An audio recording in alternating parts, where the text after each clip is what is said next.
Welcome to Tribe Talk, everyone. I'm Laura Neal, and today I'm joined by Kim Matthews, who's the Life Story lead here at the clinic, and we're going to be talking about 5 things foster carers wish professionals knew about trauma-informed care.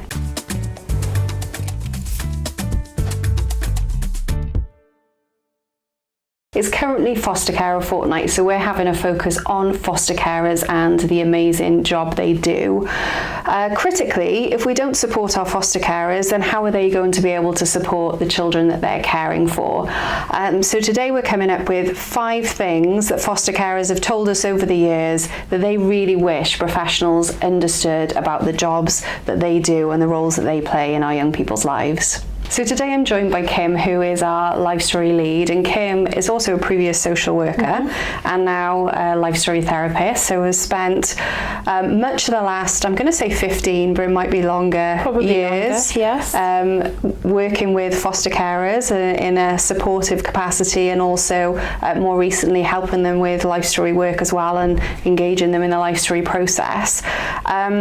And I think you're somebody who hears a lot of what our foster carers have got to say about their role. Yeah, lots and lots of comments from them. And I think this podcast is helping me think about what I wish I'd known back then as a social worker, that I've learned over my years as a therapist, maybe working on the other side, listening to those foster carers more intently, listening to the struggles but also the strengths that they have, and really taking that back to social workers to help enhance the work that they do with our foster carers now. Yeah, absolutely. So we have 5 things that we know foster carers wish professionals knew. So I'm going to take us through all 5 and just ask for your comments on them, if that's okay, Kim. Yeah, sure.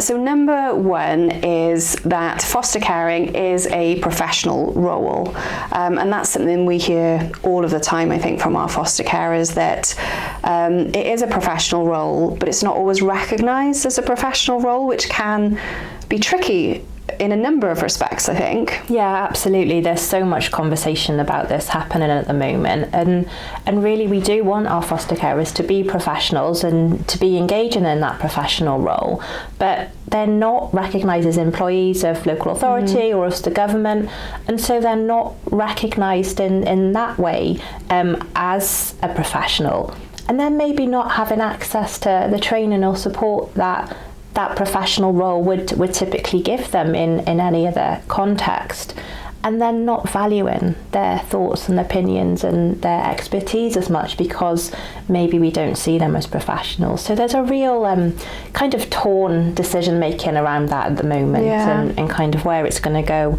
in policy we don't know, but certainly in the way we practice we do need to treat them as the highly skilled professionals that we want them to be, caring for our most difficult, most traumatised children that we experience. Yeah, and it's kind of mixed messages, isn't it? And particularly mixed messages, I think, over the years and how things have changed as well, because what you just said really resonated with me. As you know, within our Life Story training, we're always advocating for Life Story training for foster carers because they absolutely need that. But it's also not always seen as that professional role that should be able to access high quality training, and it should be. But then I think alongside that there's also the message that a foster carer should be more like a family member and including a child as part of their family, which is absolutely true, but then you get those mixed messages and boundaries then as well, don't you? And even more reason why that training and that skill needs to be recognised, because what a fine line they're having to navigate with our young people every single day. Yeah. There's just so much that comes into it. I feel like we could do an entire podcast just on that, because then you can also bring in the fact that including a child as part of your family becomes even more difficult when you've got all the policy and regulation that you've got to meet as a foster carer as well. Absolutely. But I think specifically what we hear from our carers is they want their opinion to count, they want their opinion to be valued, and that's something that we see as absolutely critical in the work that we do. The people who know our children best are their carers, and we need to listen to them. We need to be giving them the skills so that they can listen to their their children that they're caring for, that they can support their children, that they can notice when things are going on for their children as well. Yeah, absolutely. And that works wider than just Life Story, doesn't it? It's crucial in Life Story, and we talk about the everyday conversations that the foster carers are involved in.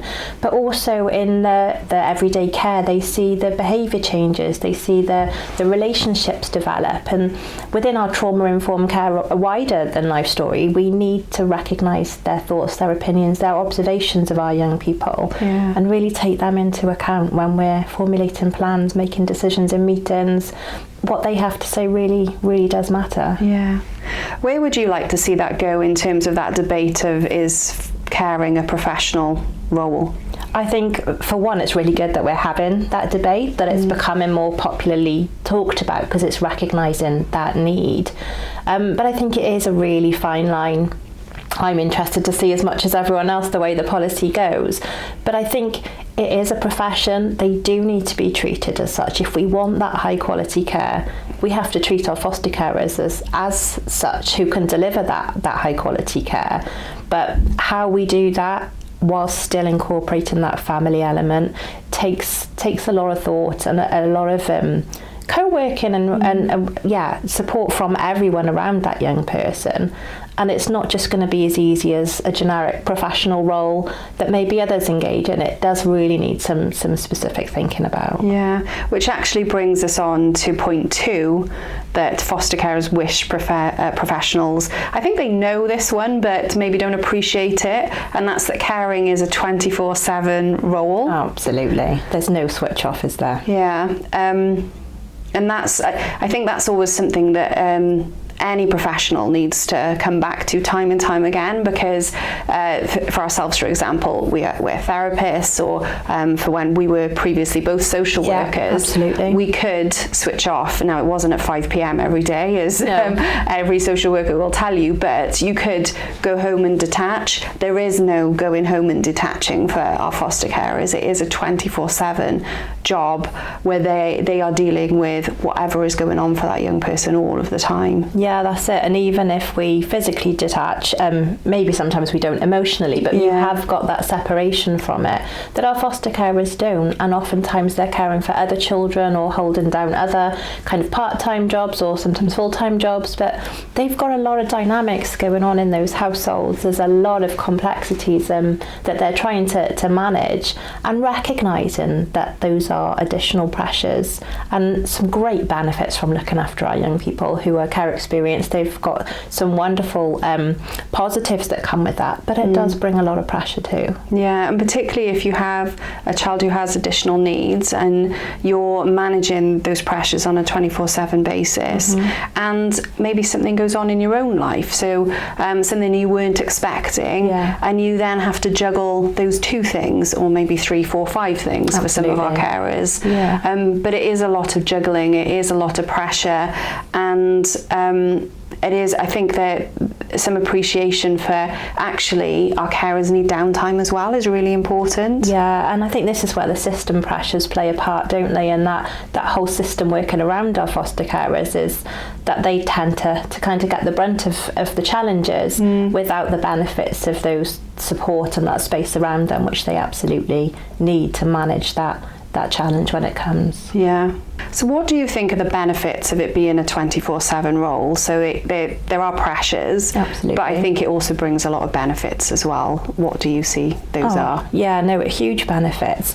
I think the big one for me is that the work that they do, the support that they can provide our young person with, it can really filter into those everyday moments that our young people are with them. They're living there every day, day in, day out. And so the work they can do, the support that they can provide, the shifts in their thinking that they can help our young people with, they can happen in those small little moments, those drives to school, those cooking sessions in the kitchen. Our carers really use these opportunities as really, really good pieces of work with our young people that can just shift the way they think and the way they behave, which is so good for them and can really help their psychological flexibility and their thinking. there's so many good things that they can do. We don't even see half of it as social workers, just dipping into these houses for visits. We don't see half of the work and the support that goes on. And I think that brings me on to the next benefit, is the consistency that they're able to provide our young people. Maybe social workers, therapists going in for maybe one-off interventions or kind of dipping in and out. But our foster carers are the ones that provide that consistency with them over a long period of time. When different social workers show up, when there's changes in the system around our young person, it's our foster carers that hold that consistency. And there's so much benefit for our young people who've already experienced kind of relationship rupture and moving from separate placements, having their whole life turned about. It really is that consistency that can provide them with the stability to move forward. Yeah. So many benefits from caring being a 24/7 role, but lots of pressures as well. And I think sometimes, I think that's where professionals sometimes need to take a step back and remember it is 24/7, and it's not, we're doing this for a short period. And I think definitely for us that comes in when we're thinking about trauma-informed care. We're talking about something that's done day in and day out all of the time, and that can bring a lot of pressure with it. It can. And being appreciative of that is so important. Appreciative and providing the support to sustain that, because really it's to everyone's detriment if those placements aren't consistent, if there are breakdowns or if there are changes within them. Nobody benefits. So really supporting that at those early stages when our foster carers are asking for support can really enhance that young person's experience, but alleviate some of the pressures in the whole system. So that was point number 2. Our point number 3 then, that foster carers wish professionals knew, was the impact of big decisions. So when decisions are made, the wider impact of that. Yeah, it's huge, isn't it? So a decision's made in a meeting, but the impact of that is seen every day in the child's behaviour or the young person's behaviour, and their emotional resilience, in the conversations that they have at home. Social workers, again, they visit, they hear some of that impact, they see some of it, but they're not managing it every single day as our foster carers are. And really knowing decisions in advance, being part of those decisions, having an impact on what those decisions are, can really not only benefit our foster carer in delivering and supporting that information, but can help us do it in a way that best supports our young people too. Because I think those big decisions as well, so those, you said it, decisions made in meetings. Decisions made in meetings, I think that the child is considered as part of that, but there's also other things that come into that. There's policy, there's practice, there's practicality. So many pressures. There's different pressures on people making those decisions. And what the carer deals with on a day-to-day basis is not the impact of those other pressures, it's the reality for the child or young person. So it could be the reality of a placement move, or it could be the reality of not being able to go on a holiday because there's not the right procedures in place to safeguard that child.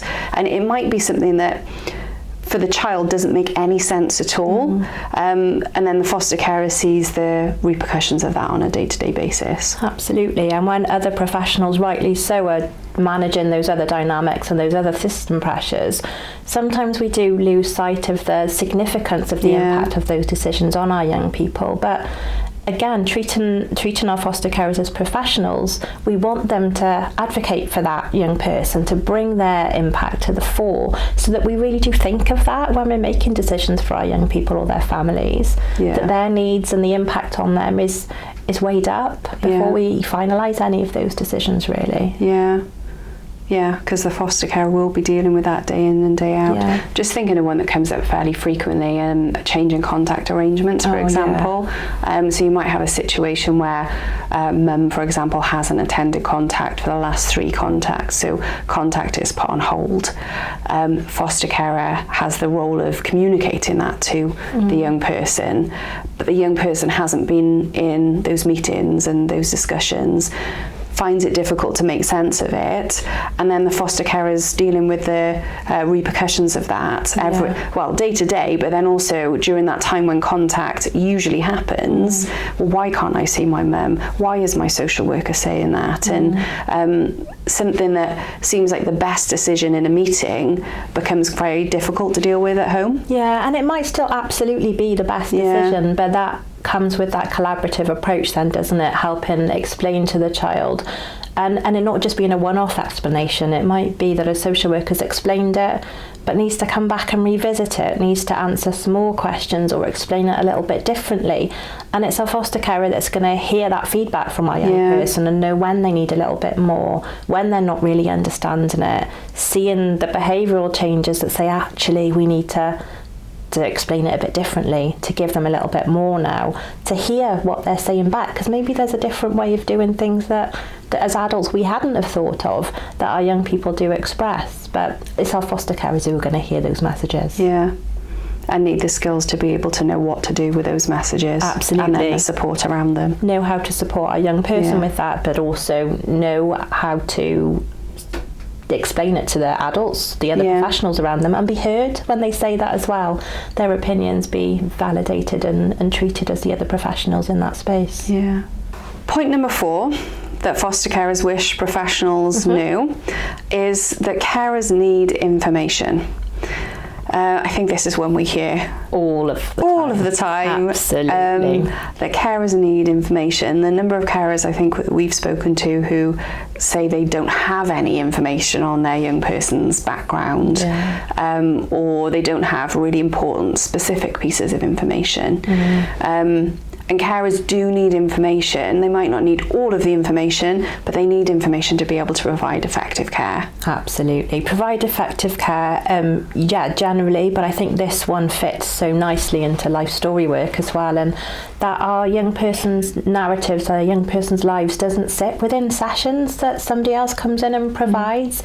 It sits within their whole entire life. Every single day is part of their narrative, and our carers need to know what that history is to make sense of what they're seeing in conversations, in behaviour, in which way round they drive to a certain area and what that's going to trigger for them. Those things show up every single day, and if our foster carers don't know, they can't be expected to respond in the best way for our young person. They can try their best, but actually that informed way of dealing with things can help them so much more support our young people in that trauma-informed way. Yeah. What would your response be to people who say, well, that information is confidential, carers can't have that information because of confidentiality? Yeah, I'd say that our carers are the ones that are holding and shaping those young person's narratives. They are moulding that every single day, and to be able to make it a consistent narrative, one that spans from the past seamlessly into the present and then hopefully towards that positive future, they have to have that understanding.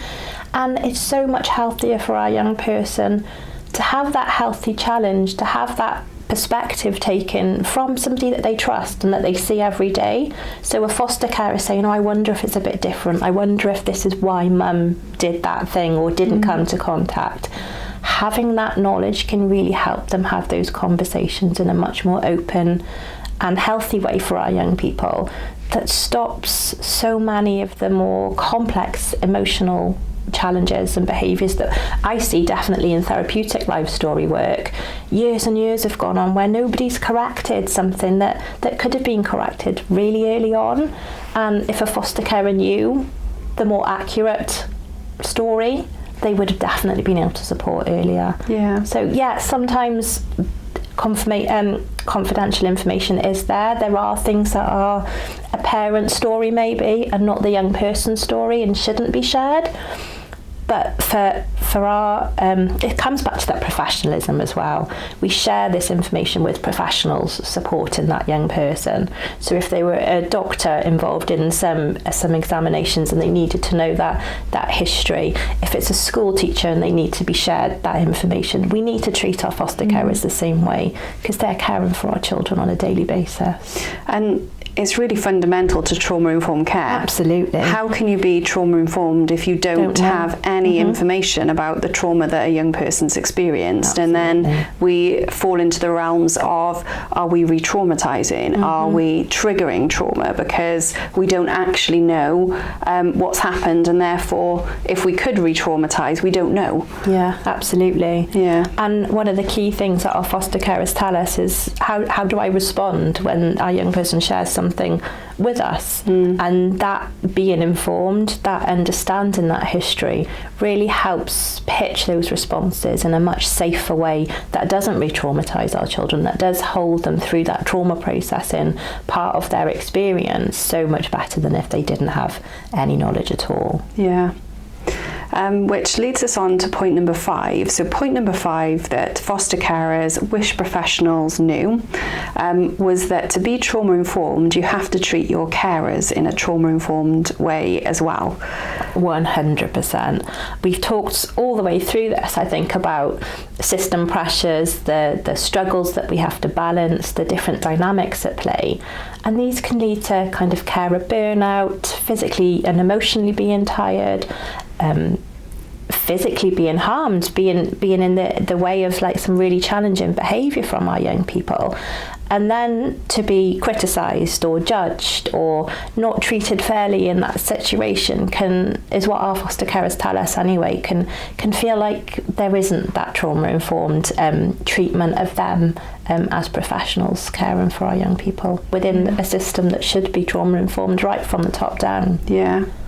And recognising that when you're working with trauma, that is just essential. Like if we're expecting our foster carers to work with highly traumatised children, we have to be providing a trauma-informed approach to them as well. Absolutely. To make sure that everybody is protected within that system. Yeah, and that comes back to being treated as professionals, doesn't it, again, and having access to those additional supports, the mental health support, the training, that whole system working with us to be trauma-informed and be supportive of such complex histories and stories that they're carrying as well as carers for these children. Yeah. So those are our 5 things that foster carers wish professionals knew about trauma-informed care. Number 1, caring is a professional role. Number 2, caring is 24/7.